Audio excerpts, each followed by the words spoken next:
오늘날 신앙생활에서 가장 고질병이 뭐냐? 고질병이 자기 생각을 가지고 이것이 옳다 판단하면서 나아가는 육신의 생각, 이게 가장 큰 고질병입니다.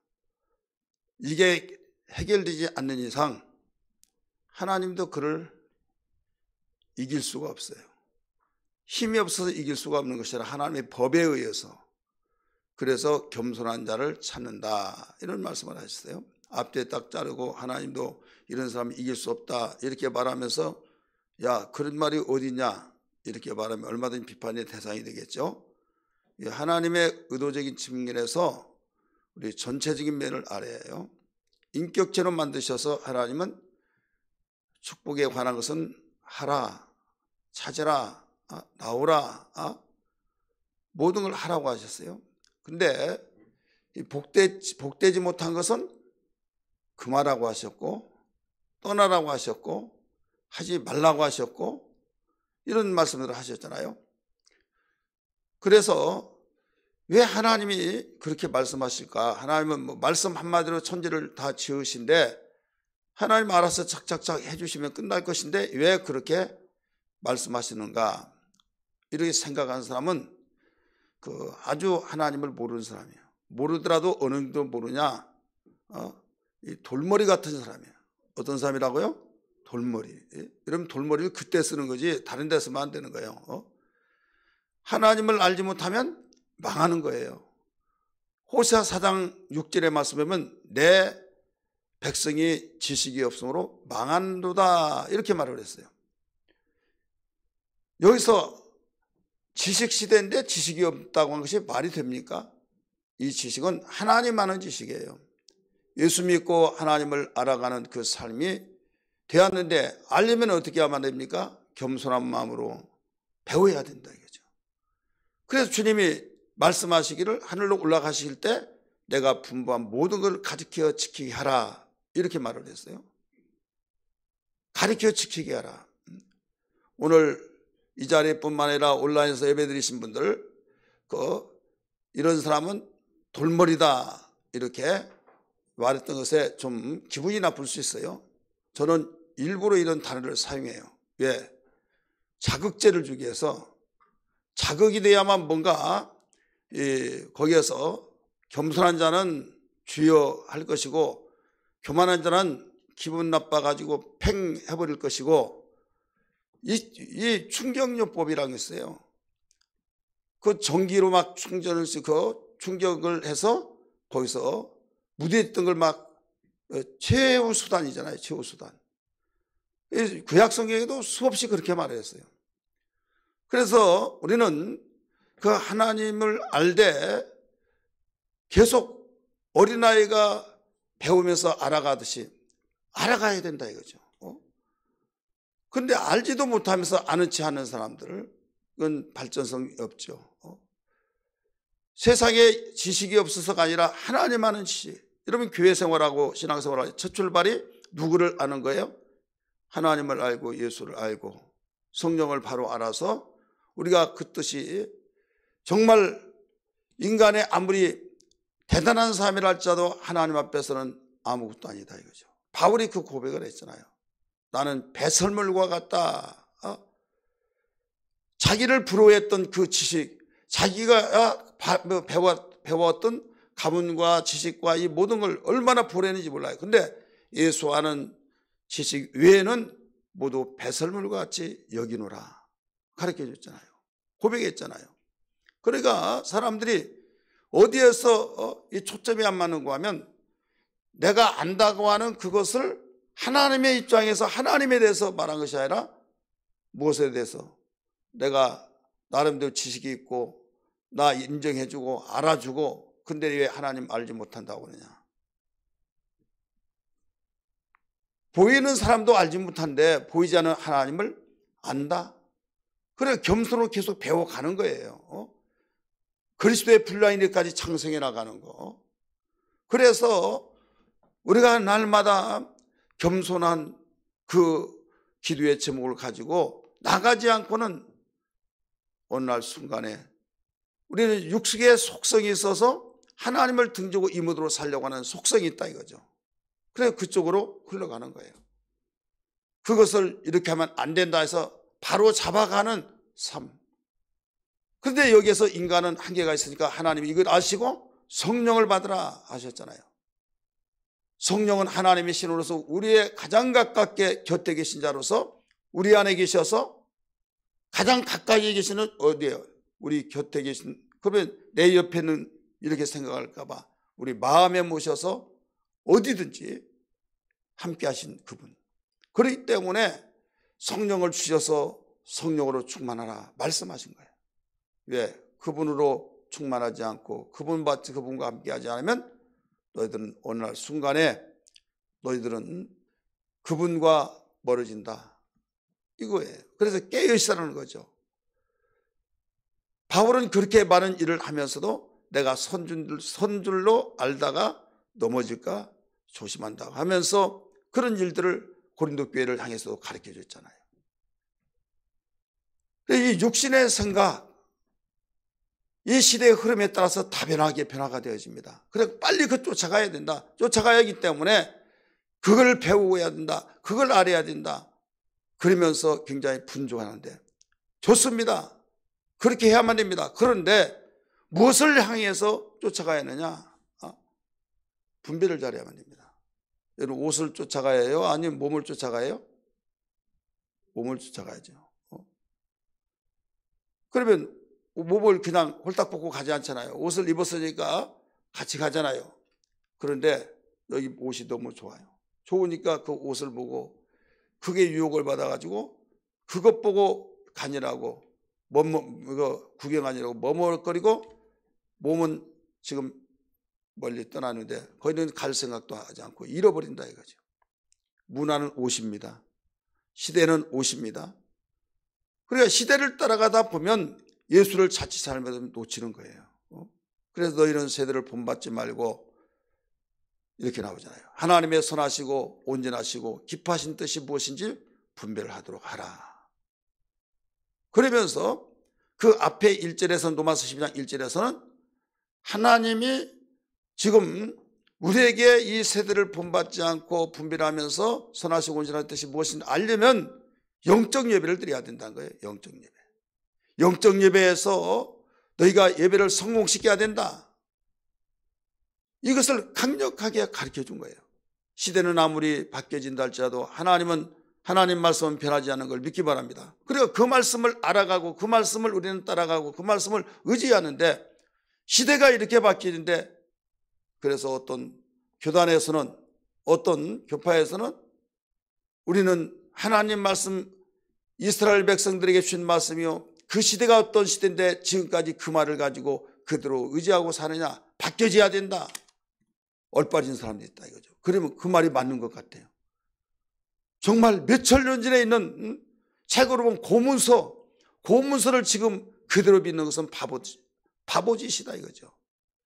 대단한 지혜를 가지고 발표하고 대단한 지혜를 가지고 이렇게 말하면 따라올 것이다 생각하고 자기는 지혜롭고 똑똑한 걸 생각하고 있으나 여러분 하나님은 내 말이 천지가 없어질지라도 내 말은 없어지지 않는다고 말씀하신 걸 믿으시기 바랍니다. 이걸 알아야 된다 이거죠. 분별력이 없어요.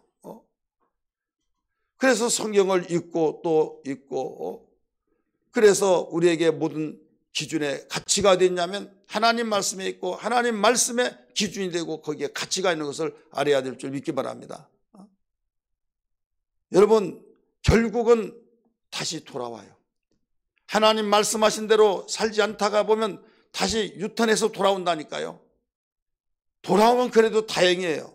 근데 돌아오지 못하고 거기서 끝나버리고 완전히 죽는 경우가 있어요. 하나님이 택한 아브라함을 불러가지고 내가 지시할 땅으로 가라 말씀하시는데 그 말씀을 따라 갑니다.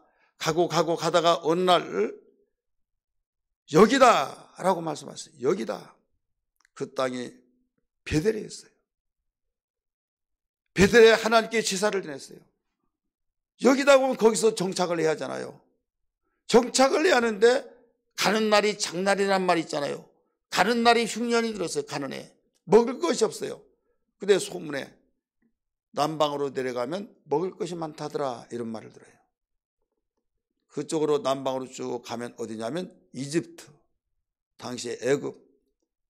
그래서 가서 애굽 땅에 도달합니다. 도달해서 이제 또 잠도 자야 하잖아요. 몇 날 며칠 가다가 거기에 가서 이제 잠을 자는데 그의 분이 얼마나 예뻤든지 스스로 위기를 느낍니다.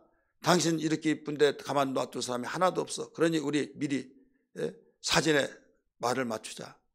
누가 물어보걸랑 누이자고 오누이라고 말하자. 그러면 나도 살고 당신도 살고 우리 일단 살고 봐야지 않겠느냐. 알았지? 알았다고. 근데 역시 짐작컨대 워낙 미모가 아름다워서 이제 대신들이 신하들이 인정받으려고 자기가 가로챌 수도 있겠지만은 왕에게 바친다고 왕에게 이야기합니다. 그러니까 왕이 그러냐고. 그래서 데려다 줍니다. 얼마나 예쁜지 하룻밤을 지냅니다. 근데 하나님께서 여봐라! 손을 대지 마라. 이 사람은 남편인 자다. 깜짝 놀라가지고 그를 다시 돌려보내주면서 너는 얘 누이라고 했느냐.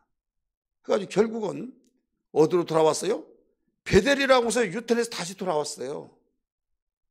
유턴해서 돌아왔는데 그럴 줄 알았으면 어떻게 내려가지 말아요? 그래도 다행해. 잘했어요? 대답을 못 하시네요. 자, 이럴 줄 알았으면 내려가야만 됩니까? 내려가지 않을 걸 하겠습니까? 내려가지 않았을 것이다.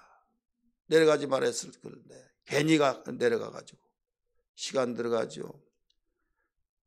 또 자기 부인에게 못쓸 짓을 보여주고 또 야비했던 자기 자신을 보여지게 만들며 참으로 초라한 그 모습. 그래 이모저모로 여러 가지 보여질 때 유익된 건 하나도 없는 거예요. 이건 단순한 아브라함만 이야기한 것이냐? 아니에요. 여러분 아브라함의 자손, 이스라엘 백성의 자손이죠. 그러나 예수 믿는 사람은 영적인 자손이라는 걸 믿기 바랍니다. 그러면 우리에게도 오늘날 이걸 가르쳐주고 있는 거예요. 왜 내려갑니까? 왜 내려갔던 이유가 뭡니까? 다 이유가 있어요. 먹을 것이 없으니까 살아야 할지 않겠느냐 이거죠. 그래 내려간 거예요. 그래 먹을 것이 풍성했다. 그런데 하나님이 다시 되돌아가라 해서 유턴해서 갔다니까요. 나오미라고 하는 사람도 한번 보세요. 나오미가 먹을 것이 없어서 베들레헴은 떡집이라는 뜻인데 떡집에 떡이 떨어졌으면 끝난 거잖아요. 그러니까 어떻게 해서 살고 그러다가 정보를 입수했는데 요르단에는 먹을 것이다 하더라. 모압에는 먹을 것이다 하더라. 소문을 들어요. 그래서 요단강을 건너서 그 땅을 갑니다. 역시 듣는 대로 먹을 것이 너무나 많아요. 그래서 마음껏 먹고 너무나도 재미있게 자기는 지혜가 있어서 이 정보를 입수해서 왔는데 누구도 같이 가자고 했더니 나는 안 간다고. 얘 이방인 나를 가냐고. 난 죽더라도 여기서 죽겠다고 했을 때 참 천치 바보 같고 미련하면 별 수 없어 이런 생각을 했겠어요 안 했겠어요? 했겠죠. 얼마나 재미있게 알콩달콩 사는지. 근데 어딘가 모르게 마음에는 찝찝했다 이거죠. 양심이 있으니까. 그런데 문제는 뭐냐면 10년 되니까 거기에서 남편 죽죠. 두 아들 결혼했는데 두 아들이 또 다 죽었죠. 자기와 두 며느리 남고 세 여인만 남았다 이거죠. 그러다가 보니까 하나님께서 고국에 양식을 주셨다는 말을 들었어요. 들려지더라 이거죠. 이제 거기에서 살아야 할 희망이 없는 겁니다. 이유도 없는 겁니다.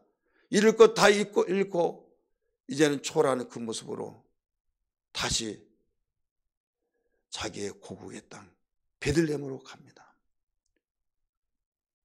성공해가지고 간다는 발걸음이 얼마나 가볍겠습니까? 실패해가지고 가니까 발걸음이 얼마나 무거운지. 그래도 빨리 도달한 것 같은 느낌이 났는데 저기 나오미가 아니냐 한 거예요. 고개 숙이고 갔는데 어떻게 알아봤어요? 10년 후에 가는데. 그런데 문제는 나를 나오미라 하지 말아라. 나는 괴로운 여자다. 이렇게 말했어요. 나오미란 말은 히브리 말로 희락이란 뜻입니다. 기쁨의 감격이란 뜻이에요. 이름하고 걸맞잖아요. 걸맞지 않고 완전히 상반되잖아요. 그러니까 여기에서 나를 나오미라 하지 말고 괴로운 여자라고 말하라. 자, 그 사람 다 죽었느냐 이거죠. 자기가 나올 때는 다 죽을 것 같았지만은 죽지 않았다 이거죠. 고난은 있었고 힘든 건 있었지만은 다 살았다 이거죠. 근데 자기는 나와서 먹을 것이 많고 풍성해지고 잘 되어졌고 나오지 않은 사람이 미련한 것 같았으나 자기는 성공한 것 같았는데 성공했느냐 이거예요. 그렇지 않습니까? 오히려 누가 성공했습니까? 거기에 있는 사람이 성공했어요. 하나님 말씀 지켜서 인정받고 잃어버린 거 없었고 배고픈 건 있었지만은 그건 지나가니까 다 추억으로 남게 되고 그런데 성공했다고 느껴졌던 나오미의 그 가정은 결국 자기의 가족들이 없어졌다 이거죠. 그리고 남는 것이 없고 몸뚱이만 있었다 이거죠. 꼬리꼬리 아니다 이거죠. 사랑하는 성도들이여, 우리 인간은 하루살이 인생이 아니에요. 영원한 존재라는 걸 믿기 바랍니다. 하루살이의 인생이 아니기 때문에 하루살이와 같이 살아서는 안 된다 이거죠. 그래서 성경은 말하기를 오직 의인은 믿음으로 말미암아 살리라 라고 가르쳐 주셨어요. 그래서 우리의 삶이 가장 고질병이 뭐냐? 육신의 생각이다 이거죠. 그래서 육신을 쫓는 자는 육신의 일을, 영을 쫓는 자는 영의 일을 생각하나니, 로마서 8장 5절. 육절에서 육신의 생각은 사망이요 영의 생각은 생명과 평안이니라. 6절. 7절에서는 믿음이고 7절에서는 육신을 쫓는 자는 육신의 생각은 하나님의 법에 굴복하지 아니하나니, 굴복하지 않는다고 그랬어요. 그 다음에 결국은 하나님과 원수가 되고 하나님을 기쁘시게 하지 못한다라고 가르쳐 줬어요. 7절, 8장 7절 8절에. 그러니까 육신의 생각은 뭔가 그럴듯하고 논리성이 있고 현실성이 있고 많은 사람들이 맞다고 박수를 쳐주고 지지를 해주고, 그러나 결국은 천지를 주관하시고 생사화복을 주관하신 하나님이 그분을 잘 보이고 그분이 마음에 들면 되는데 그분과의 원수가 된다는 거예요. 육신의 생각을 한 사람은 하나님의 법에 굴복을 하지 않는다는 거예요. 성경이면 다냐, 시대가 어떤 시대인데 너무 답답해 이런 사람들. 그 다음에 하나님을 기쁘시게 할 수가 없다. 뭐가 하나님을 기쁘시게 할 수 있습니까?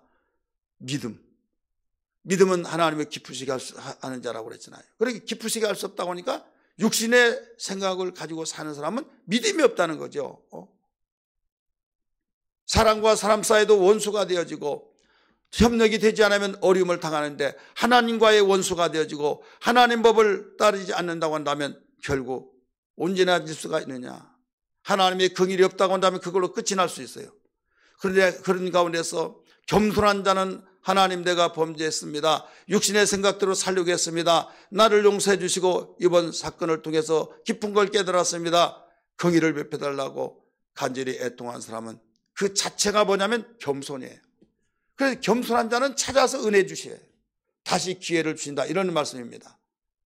그러므로 우리는 겸손한 자가 되어야 될 줄 믿습니다.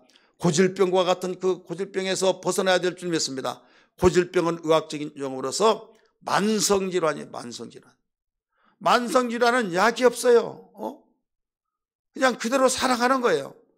살아가다가 죽으면 바로 무슨 병으로 죽었냐고 후손들에게 가계도를 이야기해보라고 하는, 암병으로 죽은 자가 있습니까? 예. 당뇨병으로 죽은 자가 있습니까? 예 하면서 유전성이 있다. 결론을 그렇게 가르쳐 주잖아요. 여러분 후손들에게 고질병으로, 만성 영적 질병으로 그렇게 되어서 아름다움을 물려주지 못한 자가 아니라 정말 영적 건강한 신앙이 되어서 건강한 신앙을 유산으로 물려주기를 주의 이름으로 축원합니다. 할렐루야. 그래서 여러 가지 문제들이 복합적으로 이루어져서 합병증이라고 하는 우리 질환이 만들어지게 되는데, 어디에서부터 시작되느냐? 합병증 그냥 된 것이 아니에요. 어떤 질병이 하나 있는데 그것을 고치지 못하면 그걸 포기하고 에라 모르겠다, 되려면 돼, 죽으라면 죽지 뭐 하다 보면 절제하라는 것도 절제하지 않죠. 운동하라고 운동도 하지 않죠. 소식하라고도 소식하지 않고 그냥 내일 죽을지 모레 죽을지 모르니까 그냥 잘 먹고 죽는 귀신도 때깔이 난다, 막 그런 말을 해대면서 막 자기 마음대로 한다 이거죠. 그러다가 보니까 거기에 또 한 가지 질병이 계속 쌓여서 이제는 손도 댈 수 없는 만성질환, 종합병이 되어버린다 이거죠. 얼마든지 손을 댈 수 있는데 초기에서는 얼마든지 해결할 수 있음에도 불구하고 포기해버리고 그렇게 가르쳐주더라도 그 말을 듣지 않는다 이거죠.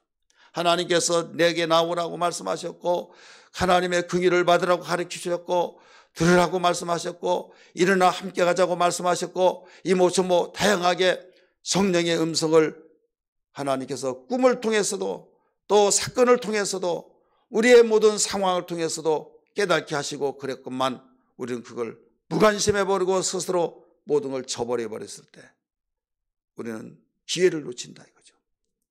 언젠가 우리는 시편 107편에 있는 내용을, 그 108편인가요? 그 내용으로 그 몇 주 동안 금요철에 일이 있었어요. 고난을 통해서 하나님께 부르짖는다. 기억나시면 아멘 하시기 바랍니다. 고난으로 인하여 여호와께 부르짖음에, 이 말들이 많이 나오잖아요. 따라서 합시다. 고난으로 인하여 여호와께 부르짖음에, 환난으로 인하여 여호와께 부르짖음에, 질병으로 인하여 여호와께 부르짖음에. 그러면서 이 고난은 겸손을 만들게 한다, 이렇게 가르쳐주고 있잖아요. 우리 성경 볼까요? 시편 107편을 108편을 한번 봅시다. 시편 108편, 우리 107편이네요. 107편 우리 5절 말씀 봅니다. 이에 그들이 근심 중에 여호와께 부르짖음에 그들의 고통에서 건지셨고, 또 봅니다. 그 13절 말씀 보겠습니다. 시작. 이에 그들이 그 환난 중에 여호와께 부르짖음에 그들이 고통에서 구원하셨. 19절. 이에 그들이 그들의 고통 때문에 여호와께 부르짖음에 그가 그들의 고통에서 그들을 구원하시네. 그 다음에 28절 시작. 이에 그들이 그들의 고통 때문에 여호와께 부르짖음에 그가 그들의 고통에서 그들을 인도하여 내시고 광풍을 고요하게 하사 물결도 잔잔하게 하셨으며. 믿으시길 바랍니다. 그러면서 여기에 10절 11절 같이 읽습니다. 시작. 사람이 흑암과 사망의 그늘에 앉으며 곤비와 공고와 쇠사슬의 매임을, 하나님의 말씀을 거역하며 지도자의 뜻을 멸시합니다. 어려운 일을 당하면요, 신경이 나죠. 스트레스를 받죠. 그러니까 옆에 자기 식구 중에서 예수 믿으면, 하나님 믿으면 왜 당신 믿는데 우리 가정이 왜 그러냐 막 하면서 하나님 멸시하고 불꽃이 예수 믿는 사람이 튀긴다 이거죠. 이때 정신을 바짝 차려야 합니다. 무엇을 바짝 차려야 하느냐? 이때 하나님께 기도하라는 신호구나 하면서 그 고통을 받을 때 하나님께 부르짖으면 하나님을 찾을 수 있는 기회로 주셨다는 거죠. 그러면서 이게 겸손케 만든다는 거예요. 12절 시작. 그러므로 그가 고통을 주어 그들의 마음을 뭐라고 그랬어요? 겸손하게 하셨으니. 누가 그들을 그렇게 인간적으로 보면 도와줄 만도 하고 전화라도 할 만하고 찾아오기도 할 만한데, 내 주변의 모든 자들이 그렇게 가까웠던 사람도 두문물처라고 다 끊어져 버린다 이거죠. 그러니까 섭섭하죠. 내가 아무리 어렵다, 누구는 올 것이다, 누구는 찾아줄 것이다 한데 그런 사람도 완전히 끊어버린다 이거죠. 하나님이 다 막아버렸다 이거죠. 왜 막았느냐? 하나님 찾으라고. 믿기 바랍니다. 12절 다시 한번 봅니다. 그러므로 그가 고통을 주어 그들의 마음을 겸손케 하셨으니 그들이 엎드려져도 돕는 자가 뭐라고 그랬어요? 없었도다. 돕는 자가 없으니까 오직 열리는 것은 문만 열렸습니까? 하늘 문만 열려 있는 거예요. 그래서 이 고통을 받고 고난이 나에게 주어졌을 때 원망의 소리가 나올 수 있는 것이 인간의 속성이지만은 하나님의 말씀은 그때 하나님을 찾을 만한 때가 라는 것을 일러주셨어요. 겸손케 만든다고 말했습니다. 겸손케 만들면 겸손해지면 모든 어려움은 다 끝이 나는 거예요. 왜? 하나님이 겸손한 자에게 은혜를 주시니까 믿으시길 바랍니다. 오늘날 많은 사람들은 좋은 소리만 듣기를 좋아하고 또 냉철하게 진단을 해서 말한 자는 그 정확하게 진단하면 그대로 말하니까 그러면 내가 죽는단 말입니까? 나 지금 밥 잘 먹고 화장실 잘 가고 아무 다 이상 없어요. 돌팔이 아니에요? 그런 기분, 그런 감정이 나올 수만 하죠. 왜? 현재나 증상은 그러니까. 그래서 다른 데 또 병원에 가서 또 보고 또 똑같이 말을 한다 이거죠. 결국은 그 진단대로 되어지더라 이거죠. 하나님 말씀은 그보다 더 정확한 진단이라는 걸 믿기 바랍니다. 할렐루야. 그래서 우리 예수 믿는 사람은 세상이 알지 못한 비밀을 가지고 있으면서 항상 자기를 지켜내 나갈 수 있다는 것을 알아야 될 줄 믿기 바랍니다. 세상에 어떤 요적이 된다 할지라도 하나님 그분이 나의 편이 되어 주시면 우리는 언제든지 견고하게 세워진 걸 믿기 바랍니다. 바울이 말했어요. 나는 망한 것 같으나 망하지 아니하고 나는 쇠한 것 같으나 쇠하지 아니하고 나는 무명한 자 같으나 유명하고 없는 것 같으나 있는 자다. 그 이유가 뭐냐? 내게 능력 주신 자 안에서 내가 모든 것을 할 수 있느니라 라고 고백했어요. 그러므로 어떻게 살아야 하느냐? 어려운 일이 닥쳐오고 힘들고 정말로 역경 속에서 정말 내 마음속에 괴로움 당한 그런 가운데서 어떻게 살아야 하느냐? 스트레스 받고 내가 살아야 할 이유가 뭐냐 하고 절망 자료하지 말고 항상 기뻐하라. 이런데 어떻게 기뻐하냐 이거죠. 어떻게 기뻐할 수 있냐? 기뻐할 수 있다. 어떻게? 주 안에서 기뻐하라 말씀하신 거예요. 어떻게 주 안에서 기뻐할 수 있느냐? 현재 이런 상황인데 좋은 환경으로 만들면 됐지 않느냐? 어떻게 만드냐? 빌립보서 4장 6절에서 가르쳐주고 있잖아요. 아무것도 염려하지 말고 하나님께 기도하라는 거예요. 어떻게? 감사함으로 하나님께 아뢰라. 그리하면 너희 마음을 아시는 하나님께서 평강으로 너희 마음을 다 지키신다. 할렐루야. 너희 마음과 생각을 다 지키신다는 거예요. 이것을 바울은 수없이 생활하면서 겪었다 이거죠. 겪었기 때문에 확신 있게 강하고 담대하게 어려운 환경 속에서도 오히려 자기가 이루를 받아야 할 형편에 있음에도 불구하고 오히려 이루하고 소망으로 격려하고 생활했다 이거죠. 바울이라고 해서 특별한 사람이 아닙니다. 우리와 똑같은 성정을 가진 사람이에요. 그러나 한 가지 중요한 것은 하나님의 생각으로 무장하고 살았기 때문에 하나님의 생각이 자기를 지배하고 다스리고 모든 환경을 이겨냈던 것을 믿기 바랍니다. 대부분 어떤 특이한 사람들은 어떤 인체 구조를 한번 검사해보자 해가지고 그걸 검사해서 이런 것은 이렇고 하면서 분석해내고 과학자는 그렇게 할 수 있으나 성경은요 단순합니다. 성경은 하나님 복잡하게 우리에게 가르쳐주지 않았어요. 만약에 복잡하다고 한다면 여러분 못 배운 사람은 알지 못하라고요. 오직 성경은 단순해서 어린아이도 다 알아들을 수 있도록 어린아이들도 다 들을 수 있도록 말씀을 가르쳐준 거예요. 그래서 어린아이 같지 않으면 천국에 들어갈 수가 없다. 어린아이 같이 순전하라 말씀하고 있잖아요. 문제는 어린아이 같이 단순하고 순전하지 못하고 너무 영적으로 어른이 되어버렸다 이거죠. 따라서 합시다. 어른이 되어버렸다. 하나님 앞에서는 아이라고 고백해야 해요. 에레미야가 말하길 나는 아이입니다 말했잖아요. 아이, 어린아이입니다. 그럴 때 하나님이 그를 들어 사용하신 것처럼 우리 평생 동안 영적으로 아이가 되기를 주님으로 축원합니다. 아이가 되면요 하나님 말씀을 왜 이렇습니까 저렇습니까 할 이유가 없어요. 아이가 토를 답니까? 아이는 그냥 가르쳐준 대로 다 하는 거예요. 그대로 믿는 거예요. 그런데 어른이 되면 야 그 말이 아니야 이렇다는 말이 하면서 자기가 해석을 다 해가지고 진짜로 말했는데도 해석을 엉뚱하게 해서 그 손해를 끼치고 자기도 손해보고 불상사가 일어난 경우가 얼마나 많습니까? 오늘 우리는 다윗을 볼 때 다윗이 어떤 사람이었습니까?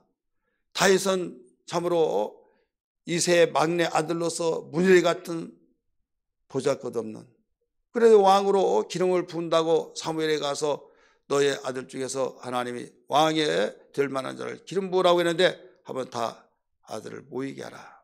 다 사울이 지금 살아있는데도 불구하고 비밀리에 가서 그런 이새에게 말을 하니까 아이들을 다 불러들여가지고 사무엘 선지자를 지나가게 만들잖아요. 첫째 아들 용모가 단정하고 눈이 부리부리하고 얼마나 장군감이든 정말 왕감이야. 하나님 이자이시죠? 아니다.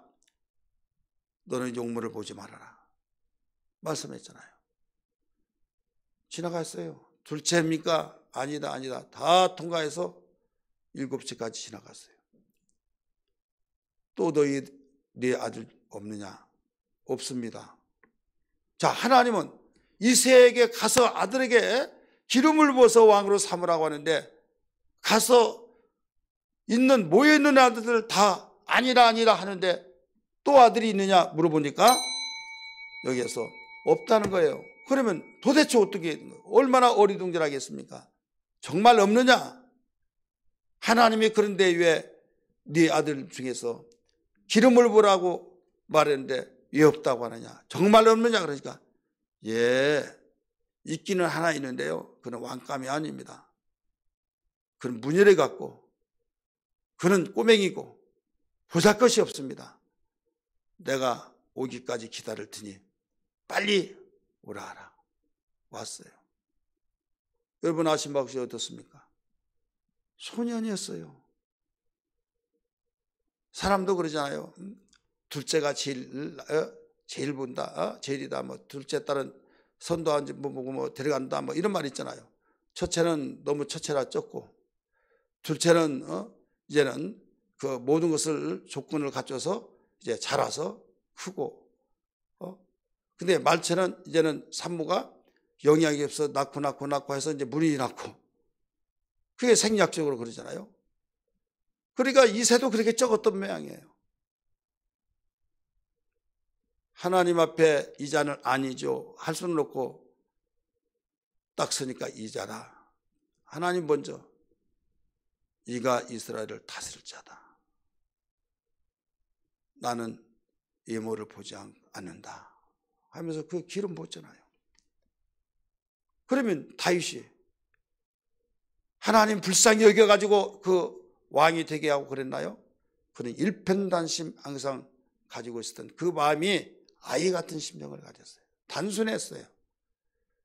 자기는 가지고 있는 것도 배운 것도 여러 가지 상황 속에서 형들에게 눌리고 심부름하고 형들은 많이 배우고 그랬지만 자기는 양을 치고 목동이 되어졌고, 양을 치다 보니까 피리로 신호를 하다 보니까 피리를 부르는 음악가 아닌 음악가가 되고, 또 짐승이 그 양을 찢어가고 잡아 먹잇감을 삼고, 그렇기 때문에 보안이라고 쫓아가서 용맹스럽게 그 양을 뺏어오기 위해서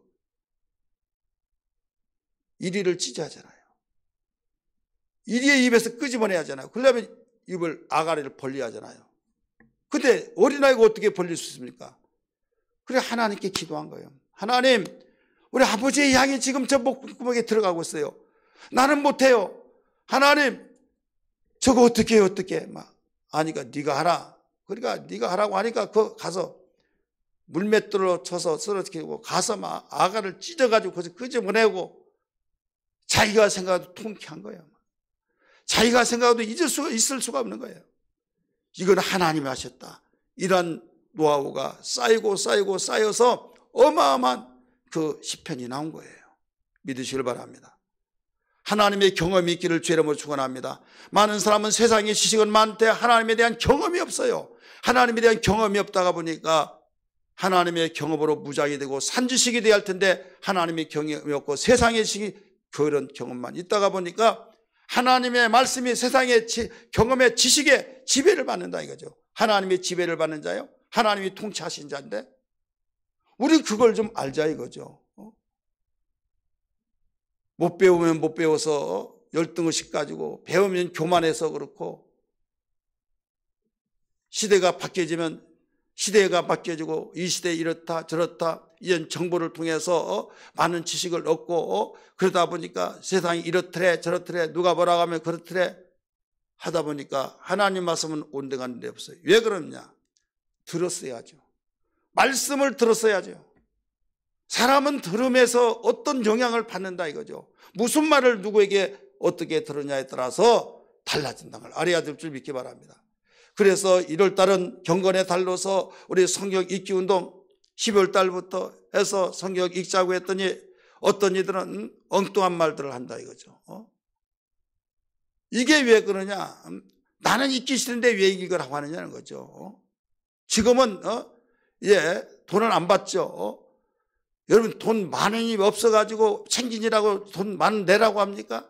물질 있는 곳에 마음이 있기 때문에 그것을 정말 한 사람을 더 있게 만든 건데, 읽으라고 돈을 줘가면서 읽으라고 하는데 누가 돈 내면 읽느냐? 이게 육신의 생각이에요. 그동안 여러분 돈 내고 읽었잖아요. 돈 내지 않고 읽으라고 이번에 한번 볼 거예요. 어떤 사람 언제 이번에는 돈 내라고 하지 않았으니까 더 많이 읽어야 하잖아요. 한번 보라 이거예요. 그러니까 하나님께서 돈이 없어가지고 물질 내라, 11절 내라, 절개물 내라, 내게 빈손 들고 오지 말라 말씀합니까? 아니다 이거예요. 왜? 보물 있는 곳에 마음이 있느니라. 그 마음을 당신에게 모아서 당신에게 돌아오게 만들어서 복 주려고 믿으시기 바랍니다. 이걸 좀 알자 이거예요. 우리의 신앙을 송두째 빼앗아가 버리고, 우리의 신앙을 완전히 파괴되어지게 만들고, 우리의 신앙을 완전히 잔인하게 헌신자신을 버려버리게 만드는 것이 누가 버리려고 해서 버린 것이라 나도 모르는 사이에 버려지더라 이거죠. 세속에 물들고 세상에 따라가다가 보니까, 세상의 말을 듣다가 보니까 모든 것들을 정말 정보와 모든 영상과 모든 것들이 듣는 것들이 하나님 말씀을 접하는 것보다 시간이 많아져 버리니까 결국은 그런 내용 쪽에서 많이 듣다 보니까 거기에 발달되고, 하나님 말씀을 멀리 하다 보니까 그 말씀이 들려지지 않는다 이거죠. 이럴 때는 여러분 도전자가 되겠어요? 도전자가 될 수가 없어요. 다윗이 왜 어려운 역경 속에서 도전자가 됐습니까? 도전자가 되는 것은요, 자기는 아버지의 양을 취하는데 아버지가 기뻐하는 것은 뭐냐면 잘했다, 오늘 양들이 아무 이상 없었냐? 예, 없었습니다. 수고했다고 그 한마디가 얼마나 기쁜지 몰라요. 또 새끼라는데 냄새를 맡고 산짐승들은 여러분 후각이 발달했잖아요. 벌써 먹잇감을 찾으러 의성 옵니다. 그때 제가 아버지 내게 있는 물맷돌로 완전히 쓰러뜨려서 오지 못하겠어요. 우리 아들 대단해. 칭찬 드리기가 너무 좋은 거예요. 근데 항상 그게 통하지는 않았어요. 그래도 막 또 오고 막 그랬을 때 워낙 큰 짐승이 막 오기 때문에 그냥 조그만한 물맷돌 맞아가지고 그냥 여기에 따끔할 정도 와가지고 집어삼킨다 이거죠. 그럴 때 이게 안 돼 하나님 막 찾잖아요. 무신론자도 여러분 어려운 역경에는 신을 찾아요. 있기는 뭐가 있어. 근데 하나님, 예수님, 석가모니님, 산신령님 막 다 찾는다니까요. 그런데 여호와의 신앙으로 무장한 그가 여호와 하나님께 얼마나 기도했을까요? 막 기도하고 몸부림쳤더니 거기에서 강하고 담대함이 생기면서 하나님이 나와 함께 하시다. 그러면서 물매를 돌려서 때렸더니 완전히 한 방으로 쓰러져 버리더라. 이상하다. 전에는 그보다 큰 돌로 했더라도 안 쓰러지네. 이번엔 쓰러지네. 여러분, 날아가는 속도에서 하나님이 강력한 파워를 일으켜서 쓰러지게 하신 것을 믿으시길 바랍니다. 똑같은 사람이 말했는데 안 되는데 이 사람은 말하는 것은 하나님이 그 말에 강력한 힘을 주셔서 되셨던 거죠. 되어지게 하셨던 거죠. 하나님의 능력을 알아야 될 줄 믿기 바랍니다. 그러다 보니까 이건 전에도 받고 제가 지금 봤더니 이번에는 분명히 하나님이 하신 일이다. 이것이 이론이 아니라 머리를 타고 가슴에 파고 들어와 버린 거예요. 가령 지난번에 이따만한 걸로 때려서 던졌는데 안 쓰러졌어요. 근데 조그만한 그냥 죄악돌만한 걸로 했는데 쓰러졌어요. 그러면 이상해요, 안 이상해요? 논리에 맞아요, 안 맞아요? 논리에 맞지 않지 않습니까? 이래도 조는 사람이 있어요. 특별 계시를 받으셔 그러나. 온라인에서 지금 조는 사람들이 있죠. 나는 보이지는 않는데 하나님은 다 보셔요. 그러니까 그런 찌따만한 걸 가지고도 막 부시면 야 골로 갔다 하는데 그래도 오히려 더 고개를 들고 일어난다 이거죠. 근데 조그만한 것에 골로 가는 거예요. 이건 하나님 도우셨다.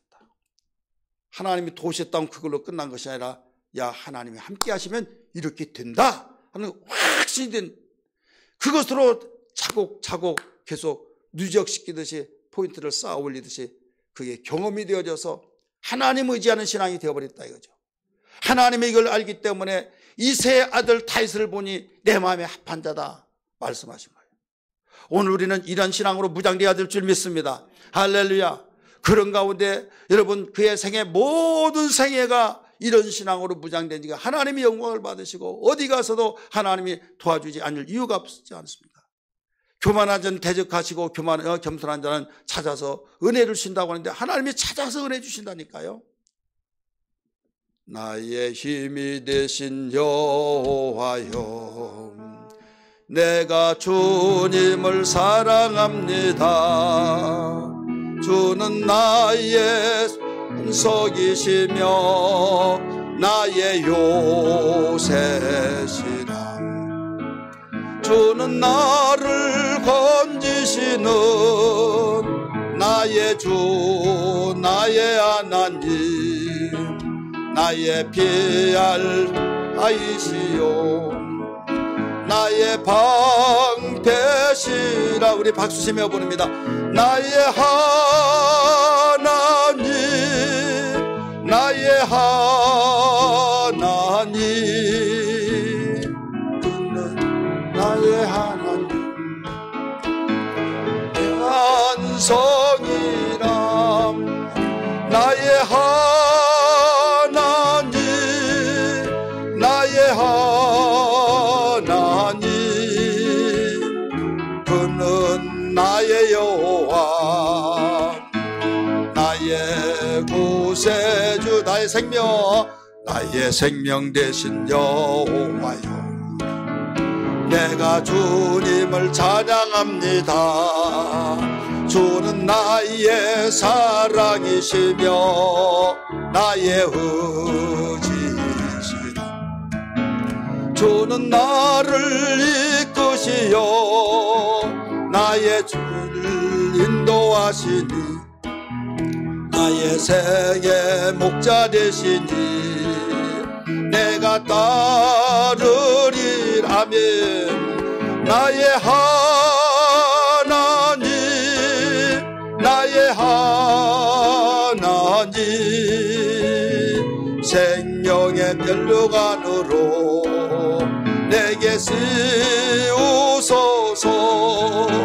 나의 하나님 나의 하나님 그는 나의 여호와 나의 구세 나의 하나님 나의 하나님 나의 하나님 그는 나의 여호와 나의 구세주. 할렐루야. 우리는 바로바로 하나님 의지하고 하나님께 겸손을 내비쳤을 때 그때 형통하고 승리하고 여러분 그런 것만 아니에요. 때로는 그런 사람들이 어려움을 당하고 힘든 고난, 고통, 역경 이런 것이 부딪혀올 때 하나님 믿고 신뢰한다고 한다면 오히려 그것이 하나님께 겸손으로 나타나서 부르짖게 만들고 겸손으로 우리 하나님이 그에게 한없이 믿고 밀어줄 수 있는 그런 그릇이 되어야 될 줄 믿습니다. 나는 내 나름대로 겸손하다고 하는데 하나님은 너 그릇 큰 그릇 돼야 된다.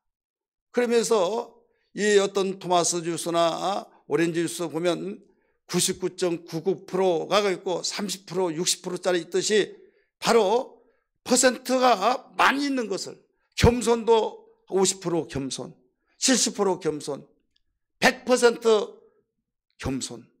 네이세의 아들 다윗을 보니 내가 뭐라고 그랬어요? 합한 자라. 하나님은 온전한 걸 원하신 걸 믿기 바랍니다. 그러니까 50% 겸손은 너 악한 자보다 겸손하지만은 너 이거 가지고는 안 돼. 나는 너를 사랑해 하면서 70%, 80%, 90%, 100% 계속적으로 그때는 내가 마음껏 그동안에 밀어주지 못했던 거 밀어줄게 이거예요. 그러다가 보니까 그 하나님의 원대한 뜻을 알지 못하고 하나님의 마음을 알지 못하고 왜 내가 이렇게 했는데 누구보다도 정말 내 나름대로 겸손하다고 했는데 왜 이렇습니까? 이렇게 원망하지 말고 하나님이 나를 그 축복으로 더 인도하시기 위해서 나에게 겸손을 더 많이 가지라고 하시는구나. 여러분, 하나님의 뜻을 헤아릴 수 있는 신앙 되기를 주의 이름으로 축원합니다. 아버지의 마음을 알기를 주의 이름으로 축원합니다. 그러면서 오히려 더 기도하고 더 애통하고 그러면 고통으로 인하여 근심으로 인하여 하나님께 부르셔서 겸손하게 만드신다고 말씀하셨듯이 하나님이 바라시는 눈으로 딱 볼 때 내 마음에 합한 자라. 이세 아들 다윗을 보니 내 마음에 합한 자다.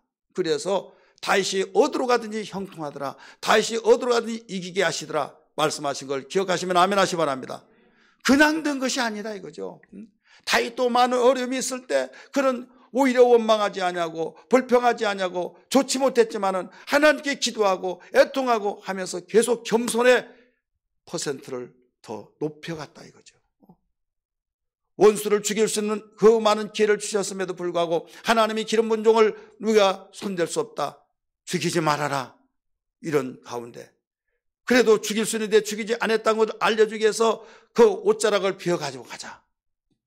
그런데 옷자락을 베은 것까지도 나중에는 후회하면서 회개했던 사실을 믿기 바랍니다. 이런 다윗이었어요.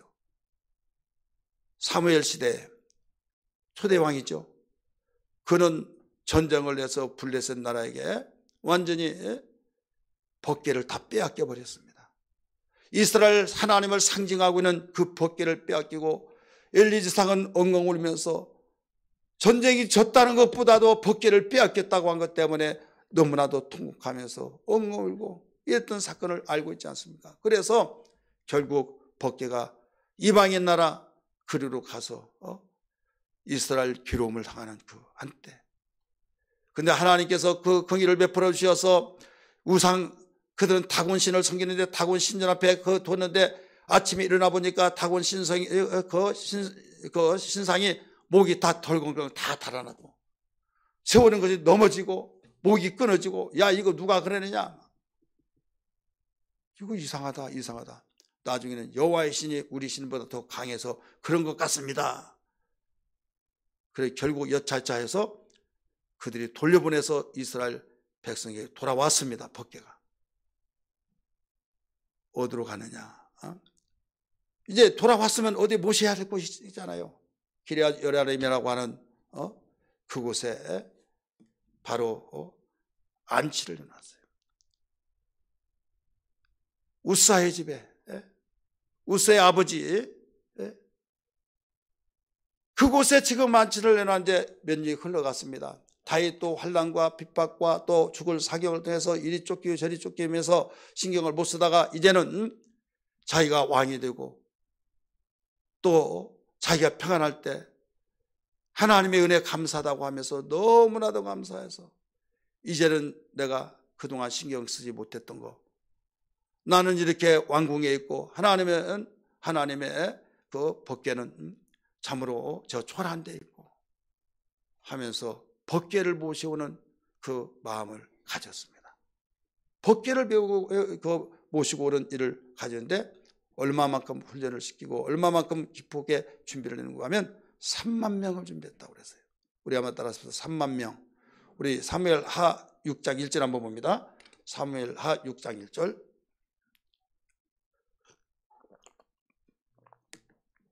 같이 읽습니다. 시작. 다윗이 이스라엘에서 뽑은 무리 3만 명을 다시 모으고 나오죠. 이 사람은 전쟁하려고 모은 것이 아니라 하나님의 법궤를 메고 오기 위해서 모시기 위해서 3만 명을 뽑았다고 그랬어요.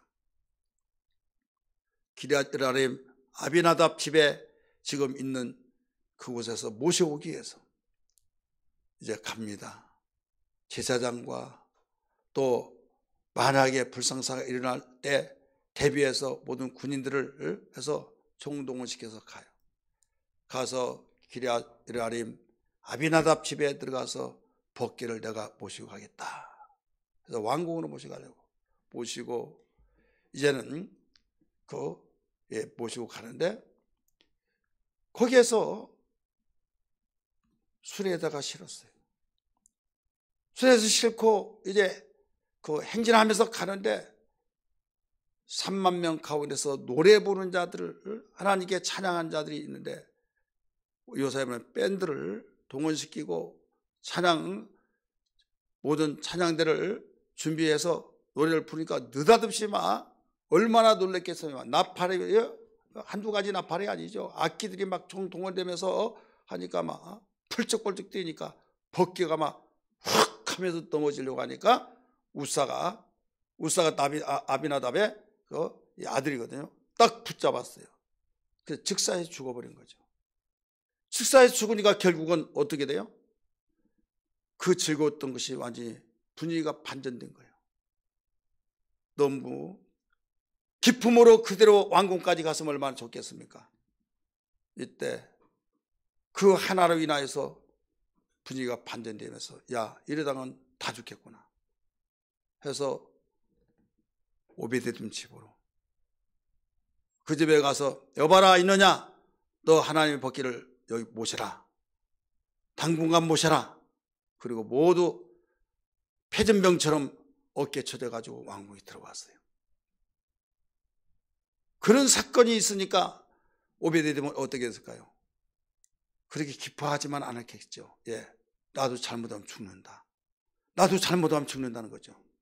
그러나 죽으면 죽으리라 하면서 하나님 법궤를 잘 모셨어요. 그런데 이상하게 또 반전이 일어난 거예요. 죽는 것이 아니라 석 달 되는데 어마어마한 복을 받는 거예요. 무엇을 받아요? 복을 받아요. 다윗의 귀에 들려갑니다. 들려지는데 왕이여 왕이여 오베데돔 그 집에 하나님 법궤가 있지 않습니까? 그래 있다. 근데 거기에 복을 어마어마하게 많이 받는다고 합니다. 그래? 그러면 우리 모시러 가자. 이거예요. 오늘 본문의 말씀은 두 번째 시도하는 거죠. 그래서 저는 제목을 어떻게 잡았냐면 복된 일에 도전하라. 우리 한번 따라합시다. 복된 일에 도전하라. 제목 하나 나오기 힘들죠? 복된 일에 도전할 수 있는 그 신앙. 첫 번째는 실패한 거예요. 쉽게 말해서. 근데 오베데돔 집에 그냥 강제로 네가 모셔. 왕의 명령을 거부할 수 없잖아요. 죽더라도 무시하잖아요. 여기 죽으면 죽으라고 모신 거죠. 근데 죽고자 한 자는 살 것이요. 가르쳐 주셨듯이 복을 주셨어요. 야 가자 하면서 곧바로 간 것이 아니라 도전해서 가는데 철저하게 준비를 해. 철저하게 준비를. 부정적으로 보면 야 야비하다. 다윗. 완전히 이기가 있으니까 죽든 말든 자기 살려고 완전히 거기에 오베데돔 집에 네가 모셔 해놓고 와버리고 복 받았다 보니까 복을 뺏어가려고 그렇게 하냐 이렇게 생각할 수도 있어요. 민족의 하나님인 이스라엘을 그 신 여호와 하나님의 민족의 하나님이요 온 우주의 하나님이지 개인적으로 모신다는 것보다 왕궁에 모셔야 된다는 것은 이게 합리적이죠. 그래서 도전한 거죠. 여러분 오늘 우리는 복된 일은 도전해야 될 줄 믿습니다. 오늘 제목 그 속에서 모든 메시지의 뜻이 다 담겨 있어요. 누가 뭐라고 하면 그래 나도 좀 해야겠다 그런 마음이 생겼는데 그래 좋겠다 많이 해 할 말이 없어요. 끝난 거예요. 새벽기도 누구도 나왔다 그래 나도 해야겠어. 그런데 그래 많이 하라고 그래. 나는 때려 죽인다도 안 돼. 그런 사람이 있어요, 없어요? 우리 옆에 분한테 물어보세요. 어떤 유행이냐고, 복된 일에 도전한 사람이냐고, 아니면 양보를 많이 한 사람이냐고 물어보세요.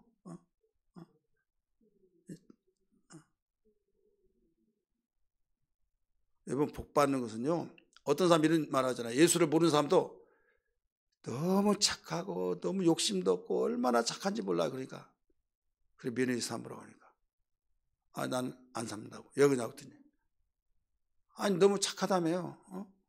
욕심도 없다며요. 잘 살려면 욕심이 있어야 된다고. 또 그 말 들으면 그래요 안 그래요?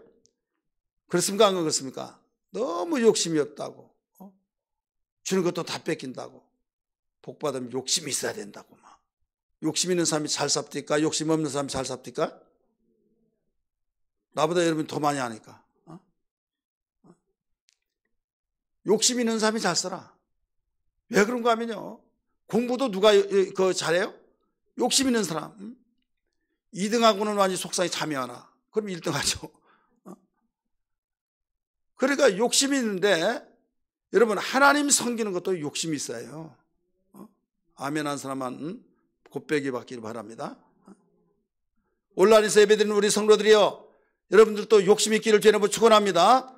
욕심 있는 신앙. 다윗은 복 받는 일에 도전했어요. 복 받는 일에 욕심을 가졌어요. 얄미울 정도로 욕심을 가졌다 이거죠. 이것을 우리에게 성경은 거울로 보여주고 있는 겁니다. 첫 번째 그 도전은 첫 번째 하나님의 복기를 모시는 일에 실패를 했어요. 그렇기 때문에 두 번째 모시는 절대 실패하지 아니하리라. 절대 실패를 하지 아니하리라 하면서 그러려면 어떻게 하느냐? 철저하게 준비를 해야 되겠다는 거죠. 그래서 결론적으로 아무 탈 없이 잘 모시고 왔는데, 그리고 어떻게 그렇게 했느냐? 준비를 철저히 했다. 어떻게 준비를 했느냐 하면 철저히 준비했다 이게. 따라서 철저히 준비했다. 오늘 11절 12절 같이 읽습니다. 11절 12절 시작. 여호와의 괴가 가드 사람 오베데돔의 집에 석 달을 있었는데 여호와께서 오베데돔과 그의 온 집에 복을 주시니라. 지금 거기 말고요, 본문으로 돌아가야지. 본문으로. 자, 11절 읽으세요. 시작. 다윗이 제사장 사독과 아비야를 부르고 또 네이 사람 우리엘과 아사랴와 요엘과 스마야와 엘리엘을 아비나답을 불러. 그들은 네 지파의 어른이다 이게, 지도자들이다 이게, 니득격이다 이게. 12절 시작. 그들에게 이르되 너희는 네 사람의 지도자이니 너희 형제는 몸을 성결케 하고 내가 마련한 곳으로 이스라엘의 하나님 여호와의 귀를 메어 올리라. 자, 몸을 성결케 하라. 준비를 해야 하네요. 준비를 철저히 합니다. 지도자를 네 지파 중에서 지도자를 택하여서 너희는 네 지파의 지도자다. 그래 몸을 성결케 하라. 법궤를 메어보라. 이런 일을 명령을 했다 이거죠. 몸을 성결케 함으로써 준비를 철저히 해야 하겠다. 왜? 하나님은 거룩하니 거룩하라고 말했잖아요. 하나님은 거룩한데 성결케 하지 않으면 또 실패한다. 그러니까 제2차 법궤를 모셔오는 일에는 절대 실패하지 말아야 된다. 그러기 위해서는 어떻게 해요? 준비를 철저히 하는데, 준비를 어떻게 철저히 했어요? 지도자를 교육을 시키면서 너희는 네 지파의 지도자들이니 몸을 성결케 하고 법궤를 메어 올리라 명령한 거예요. 두 번째는 문제를 진단하면서 준비했어요. 따라합시다. 문제를 진단하며 준비했다. 13절에서 15절까지인데 봅니다. 시작. 전에는 너희가 미지 아니하였으므로 우리 하나님 여호와께서 우리를 찌셨으니 이는 우리가 규례대로 그에게 구하지 아니하였음이라 하니. 아멘. 여기서 문제를 진단해서 준비했는데 세 가지로 진단하면서 준비를 했어요. 첫 번째는 1차 시도 때는 실패했던 문제점을 잘 파악하면서 그들이 수레에 싣고 왔죠. 수레를 싣고 와가지고 그냥 막 나팔을 불고 찬양을 하고 막, 그러니까 3만 명이 다 성가대는 아니었다 할지라도 그들이 그 읊었다는 말 했잖아요. 조리였다라고 하잖아요. 그냥 속으로 이렇게 조아리는 그런 찬양이라도 했을까요? 안 했을까요? 하죠. 성가대는 막 발성을 하고 또 이 기악을 다른 사람 악기를 가지고 동원시키고 그런 얼마나 호황찬란하게 정말 하나님 영광 받으실 만한 그런 찬양을 했겠어요. 그러나 그 가운데서 가장 하나님이 명령한 것은 어떤 가운데서도 너희들은 벗기를 메어라. 메어라고 그랬어요. 만약에 메지 않으면 죽으리라. 여러분 율법에 그렇게 가르쳐 놓고 있잖아요. 그런데 여기에서는 무슨 영문인지는 모를지라도 여기에서 술에 실었다 이거죠. 실어서 지금 너무 깊어가지고 몇 수십 년 만에 사울이 법궤를 빼앗기고 난 뒤에 지금 다시 자기 하나님의 법궤를 지금 왕궁으로 모신다고 할 때 얼마나 깊어 감격해서 3만 명을 모집해서 훈련시키고 오면서 이런 일이 일어났다 이거죠. 근데 이런 일은 있어서는 안 된다. 1차 실패 때 이때를 모두 점검하면서 준비하며 이제는 메울리라. 몸을 성결케 하고 메울리라. 이렇게 말했어요. 자, 저 1차 실패 때 왜 그 수레에 실었는가? 저는 제 나름대로 여기에서 분석을 해봤어요. 오베데돔 기럇 여라림이라고 그곳에서 왕궁까지 메고 간다고 했을 때 시간이 많이 걸리죠. 그 다음에 힘들죠. 내가 메고 간다. 교대를 하면서도 어쨌든 힘들잖아요. 그 다음에 늦잖아요. 그 다음에 뭐 여러 가지 불편하잖아요. 그래서 수레에 실었지 않느냐 이렇게 생각해 봤어요. 그 해답이 없는 거예요. 하나님이 명령하시기를 여기에서 수레에 실으라고 한 것이라 메고 가라고 말씀하시는데 왜 수레에 실었느냐 이거죠. 따라서 합시다. 편리하려고. 힘드니까. 힘 안 들지 않고 빨리 가려고. 그래 이 생각 한마디로 말해서 뭐냐면 육신의 생각이에요. 여러분 육신의 생각을 말한 건 괜히 한 거 아니에요. 서두에 제가 육신의 생각에 대해서 말했죠. 이게 고질병이라고 그랬죠. 지금 왜 이렇게 하느냐 하면서 하나님이 말씀하신 걸 저버리고 여기에서 편의주의. 이때 누가 뭐라고 할 사람이 하나도 없었어요. 편한 거 좋아하잖아요. 그 다음에 그냥 폼이 나잖아요. 그 다음 우리가 빨리 가는 거 좋아하잖아요. 빠른 것 좋아해요. 빨리빨리 하잖아요. 천천히 모든 걸 매력 떨어집니다. 지금 스피드 시대입니다. 모든 것을 이렇게 바로 시간이 없다는 핑계, 또 힘들다고 하는 핑계, 불편하다고 하는 핑계, 이 모든 것이 하나로 말한다면 육신의 생각이다 이거죠. 이것을 해소하기 위해서 바로 수레에 실었다 이거죠.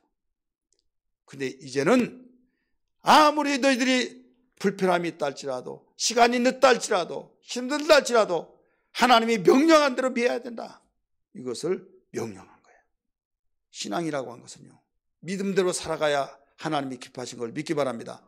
한마디로 믿음으로 살아간다고 한 것은 어떤 것을 가르쳐주고 그러냐, 믿음으로 산다고 한 것은 때로는 힘들어요. 또 불편해요. 또 늦어요. 그러다가 보니까 육신의 생각으로 모든 것이 유혹을 받는 거예요. 이게 가장 무서운 거예요. 좀 늦더라도 하나님 방법으로 가면 후회할 일이 없는 걸 믿기 바랍니다.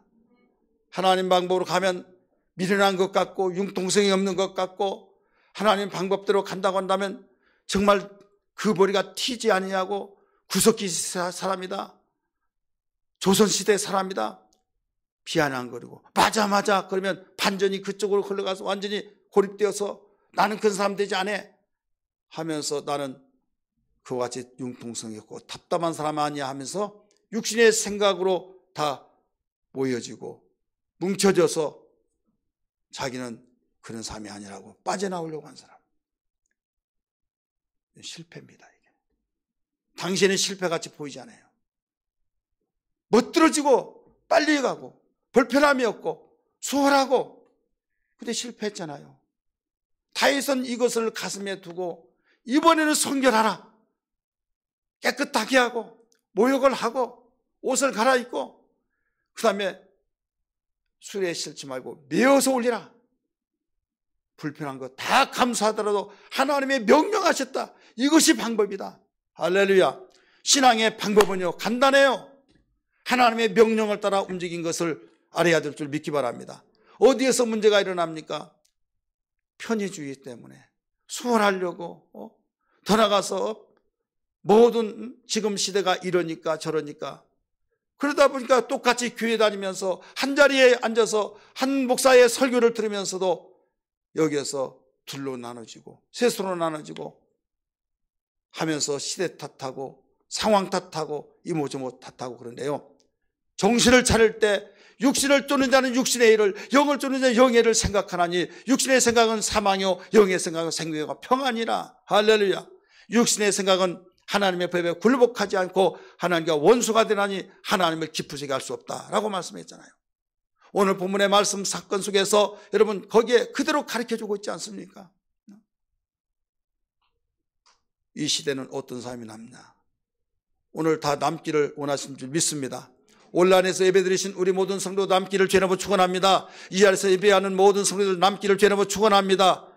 남으려고 한다면 좀 더딘 것 같고 늦은 것 같고 힘든 것 같고 때로는 불편한 것 같을지라도 아무리 시대가 정말로 초스피드 시대고 이런 시대다 할지라도 하나님 말씀이 아니면 아닌 것이라고 우리가 분별하고 하나님 말씀대로 가야 될 줄 믿습니다. 법궤를 메고 올라갈 때 메고 가야지 너희들은 다른 방법이 없다. 이걸 가르쳐 준 거예요. 여기에 대해서 철저하게 첫 번째 법궤 모셔오는데 실패해서 두 번째는 여기서 실패하지 않게 해서 준비했다 이거죠. 또 어떻게 준비했느냐? 구하지 않았다고 가르쳤어요. 실패를 진단을 했어요. 첫 번째, 구하지 않았다. 13절 맨 끝에 부분 보세요. 규례대로 그에게 구하지 아니하였음이니라. 다윗은 첫 번째 실패가 왜 실패했는가 이것을 진단해서 준비했다 이거예요. 두 번째는 구하지 않았다. 한마디로 말해서 무슨 말인가 하면 기도하지 않았다 이거예요. 너무 편하고 너무 정말 수월하고 또 여러 가지 다 갖춰놨으니까 기도할 것이 없어요. 믿음으로 살려고 하면 힘든 거예요. 따라서 믿음으로 살려면 힘들다, 불편하고 비난을 받기도 하고 오해를 받기도 하고, 그래서 기도하는 거예요. 하나님이 원하신 말씀은 이것입니다. 하나님 말씀은 이렇게 하라고 했는데 이대로 하려면 감당할 수가 없습니다. 뻔할 뻔짜로 이렇게 하면 많은 사람의 지탄을 받기도 하고 이모저모 다양하게 별의별 일이 일어나는데 어떤 가운데서도 감당할 능력을 주시옵소서. 할렐루야. 이런 기도가 있어야 된다 이거죠. 근데 그때는 기도하지 않았다. 이제 기도해야 된다. 이것을 준비하게 하셨다 이거죠. 믿기 바랍니다. 하나님의 일은 기도하지 않으면 안 됩니다. 믿음으로 사는 일에는 기도하지 않으면 안 된다는 걸 믿기 바랍니다. 다윗이 1차 법궤를 모셔오는데 실패해가지고 가슴속에 일생에 잊을 수 없는 가운데서 2차 복을 위해서 도전하면서 법궤를 모셔오는 일에 있어서 정말 철저하게 가슴속에 맺힌 것을 준비하며 그냥 멍해 기분 나빠 해가지고 세상 사람 같으면 술을 먹고 잃어버리려고 하고 여봐라 왜 이러느냐 저러냐 해서 자기 책임을 다 백성에 시켜서 막 문책하고 칼로 죽이라 막 이런 식으로 하려고 한 것이 아니었어요. 왜 이랬을까? 왜 죽었을까? 일생에 잊을 수 없는 슬퍼하고 괴로워하고 애통하면서, 근데 복 받았다고 말하니까 복을 위해서 도전하면서 두 번째로 이제 모셔오기로 작정하면서 그냥 하지 않고 진단을 했다 이거죠.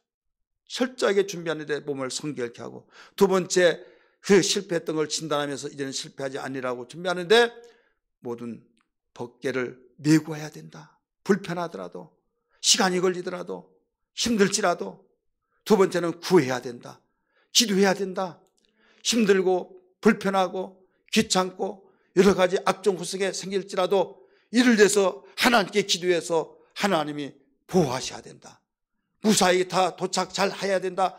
모시고 와야 된다. 이걸 위해서 기도하게 만들었다 이거죠. 그대로 기도를 하게 됩니다. 마지막 세 번째는 어떻게 또 준비하느냐. 우리 13절 맨 끝에 보면 거기에 이런 말이 나와요. 여호와께서 우리를 찢으셨으므로, 이런 말이 나오죠. 따라서 합시다. 여호와께서 우리를 찢으셨으므로. 이 찢었다는 것은 아비나답의 아들 우스아가 손을 댔잖아요. 벗기가 귀뚱하면 넘어갈 무렵에 손을 댔는데, 자, 입장을 바꾸는 생각하면 우리 장로님, 이거 손 댈까요 안 될까요? 하나님 벗기가 무너지면 뚜껑이 열리면서 그 속에 세 가지 벗개와 만나와 지폐가 와라라 쏟아지면서 완전히 박살나버리면 손을 안 넘어가게 될 거야 안 거예요? 안 된, 나는 그래도 되면 죽는다니까 나는 안 돼. 여러분 그럴 것 같아요? 상황이란 거 있어요. 부끄러워져 소리 한번 지르지 못하면 자기 아들이 벌써 아니야 막, 이건 부끄러우면 당연한 거예요. 그러니까 누가 어떻게 그런 위기에서 이렇게 말했으면 이건 누구나 다 말고 당연히 다른 사람도 다 그렇게 할 것입니다. 인터뷰할 때 그래야 한 거래요. 당연히 모든 사람이 그렇게 할 것입니다. 벗기가 넘어가는데 여러분 안 붙잡았을 수 없어요. 하나님을 사랑함으로써 몸을 찢으셨다 이렇게 말했잖아요. 그 사건을 명백하게 알았다 이거죠. 실패했던 이유를 알았다 이거죠.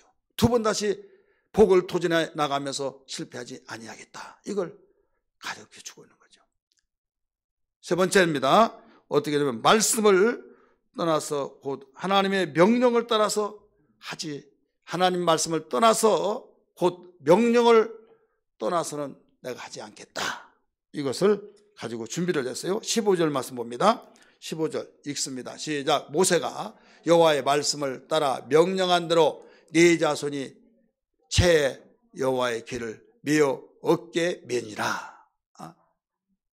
모세가 명령한 대로 벗개를 메고 갈 때 고리가 있어요. 네 개가 있어요. 그 채가 있어요. 한 2m 정도 된 채를 꿰입니다. 그래서 네 사람들이 메고, 또 거기에 그 두 사람, 한쪽에 두 사람 있으면 8사람이 되죠. 이런 식으로 메고 가는 거죠. 그것을 모세가 말했던 것을 명령을 내린 거죠. 하나님의 명령을 따라서 옮겨야 된다. 움직여야 된다. 절대로 명령을 떠나서는 하면 안 된다. 이렇게 준비를 철저하게 진단하면서 했던 겁니다. 결과적으로 어떻게 됐습니까? 무사히 아무 탈 없이 왕궁까지 잘 모시고 왔어요. 그 내용이 16장에 와서 화목제와 또 이 모든 번제를 드리면서 하나님께 영광을 드리고, 16장에는 너는 여호와의 얼굴을 구하라 막 하면서 찬양과 영광을 돌리는 어마어마한 그 16장이 모두 그 내용이에요. 오늘 우리는 여기에서 이 법궤라고 하는 것이 뭐냐면 하나님이에요. 우리 하나님을 모시고 하나님 중심의 신앙생활을 한 것이, 우리는 그냥 대충 그냥 어떤 내가 하는 일은 주목적이 세상을 살아가는데 하나님 섬기는 차원 2차적으로 3차 밀어내고 다른 일을 하다가 하나님 섬기는 거 그게 아니다 이거죠. 복의 근원이 되시고 생사화복을 주관하신 하나님, 이걸 믿으시면 아멘 하시기 바랍니다. 복을 도전하라. 오늘 제목이에요. 복 받는 일을 도전하면서 정말 하나님이 복의 근원이신다고 된다고 한다면 하나님을 내가 모시고 하나님을 모시는 데 있어서 정말 실패하지 않냐고 온전하게 모셔야 될 줄 믿기 바랍니다. 많은 사람이 복 받기를 좋아하는데 하나님 모시고 살려고 하는 것은 무관심하고 엉뚱하게 세상 사람들이 복 받는 원리를 따라 살려고 할 때 너는 그런 사람이 아니다. 너는 구별된 사람이다. 세상의 사람은 그렇게 해서 복을 받는다고 몸부림치지만은 이것은 온전한 복이 아니다. 일러주셨어요. 하나님 모시고 우리 마음속에 모시고 마음의 천국을 이루고 가정에 하나님 모시고 가정 천국을 이루고 교회 생활할 때 하나님 중심으로 하나님 모셔서 교회 생활에서도 천국의 삶이 이루어져야 될 줄 믿습니다. 우리의 삶 속에서 하나님 중심 생활에서 생활해야 될 줄 믿습니다. 이걸 모셔오기 위해서 이런 삶을 살기 위해서 기도하고 애통하고 주의 뜻대로 간절히 우리는 아무리 어렵고 힘들고 정말 늦더라도 이것을 위해서 기도하고 이를 위해서 말씀을 떠나지 않고 하나님 잘 보시고 세상 끝날까지 살겠습니다. 이런 신앙 고백이 되기를 주의 이름으로 축원합니다. 우리